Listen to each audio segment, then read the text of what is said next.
पाठ 15 बिंदा। लेखिका महादेवी वर्मा द्वारा लिखित संस्मरण बिंदा हमें सामाजिक विषमताओं से परिचित कराता है। संस्मरण साहित्य की एक ऐसी विधा है जो अतीत की विस्मृत घटनाओं को सहसा ही आंखों के सामने चलचित्र की भांति ले जाती है।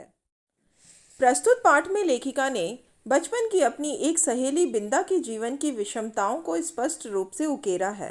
इस पाठ की मूल संकल्पना एक असहाय बच्ची के साथ घटी मार्मिक घटनाओं से पाठकों को परिचित कराने एवं सामान्य रूप से बच्चों के प्रति प्रेम, सहानुभूति, करुणा आदि मानवीय भावनाओं को जागृत करने से संबंधित है। आइए अब इस पाठ को समझते हैं। लेखिका महादेवी वर्मा ने छोटी सी दुर्बल बालिका को देखकर सज्जन को उनका भरा हुआ प्रवेश पत्र लौटाते हुए कहा, आपने आयु ठीक से नहीं भरी है, ठीक कर दीजिए, नहीं तो पीछे कठिनाई पड़ेगी। सज्जन ने कहा, यह तो पूरे 14 वर्ष की हो चुकी, जिसे सुनकर लेखिका आश्चर्यचकित हो जाती है।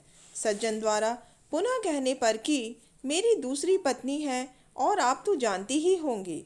यह वाक्य सुनकर लेखिका अपनी पुरानी स्मृतियों में बिंदा या विंध्येश्वरी के यादों में डूब जाती है। बिंदा लेखिका की बाल सखी थी। उस समय लेखिका को जीवन और मृत्यु के अमिट अंतर को नहीं समझा था और न किसी ने उन्हें एक बार मरकर लौट सकने का नियम बताया।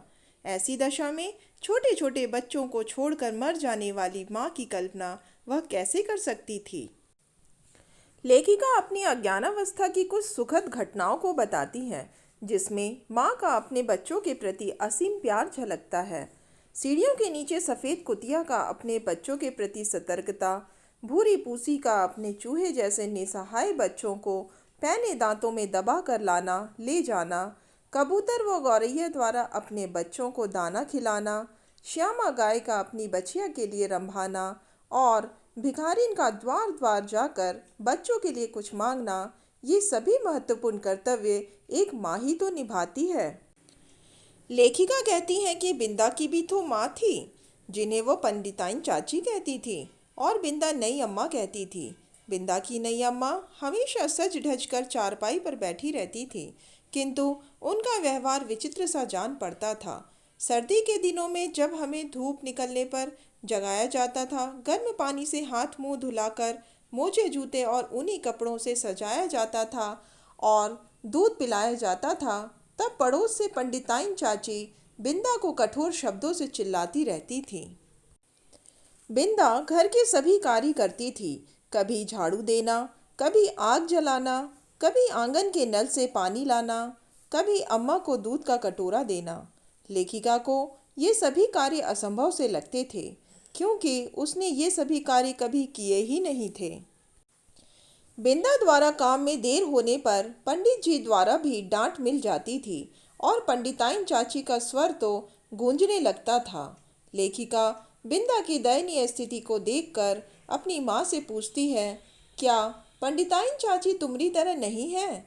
माँ द्वारा स्पष्ट उत्तर ना मिल पाने के कारण उनकी उलझन सुलझ ना पाई। लेखिका बिंदा के बारे में बताती हैं कि बिंदा मुझसे कुछ बड़ी ही होगी, किंतु कम लंबाई और दुबले हाथ पैर, पतली चमड़ी के कारण छोटी जान पड़ती थी और पंडिताइन चाची का डर पिंजरे में बंद चिड़िया की याद दिलाती थी। बिंदा लेखिका को बताती है कि आसमान का सबसे चमकता तारा ही मेरी माँ है। लेखिका बिंदा की बातें समझ नहीं पाती और अपनी माँ से कहती है कि तुम कभी तारा न बनना, चाहे भगवान कितना ही चमकीला तारा बनावे, नहीं तो पंडिताइन चाची जैसी नई अम्मा पालकी में बैठकर आ जाएगी और फिर मेरा दूध, बिस्कुट, जलेबी सब बंद हो जाएगी और मुझे बिंदा बनना पड़ेगा। इस प्रकार लेखिका के अबोध मन पर बिंदा की करुण कथा उसके अंतर मन को दुखी कर जाती है। वीडियो के दूसरे भाग में हम जानेंगे कि लेखिका बिंदा के बारे में और क्या सोचती है। धन्यवाद।